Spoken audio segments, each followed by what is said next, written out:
প্রকৃতি আল্লাহর দেয়া এক বিশাল নিদর্শন, যেখান থেকে আমরা আমাদের জীবন ধারণের জন্য সব কিছু যেমন পেয়ে যাই, তেমনি প্রকৃতির এই সকল উপাদান কখনো ফুরিয়ে যাবে এই ভয়টাও আমাদের পেতে হয় না।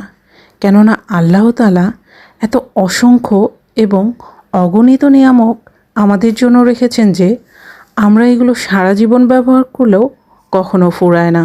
এই প্রকৃতিরই তেমন একটি উপাদান মাছ, যা আমরা প্রতিদিন খাচ্ছি, প্রতিদিনের আমিষের চাহিদা পূরণ করি। এই মাছের কথাও আল্লাহ তাআলা পবিত্র কোরআনে উল্লেখ করেছেন। তিনি বলেছেন, তিনিই সমুদ্রকে অধীন করেছেন যাতে তোমরা তা হতে তাজা মাছ খেতে পারো এবং তা থেকে রত্নাবলী আহরণ করতে পারো, যা দিয়ে তোমরা অলংকৃত হও, এবং যাতে বুক চিরে জলযান চলাচল করে, এজন্য যে তোমরা তার অনুগ্রহ সন্ধান করবে এবং কৃতজ্ঞ হবে।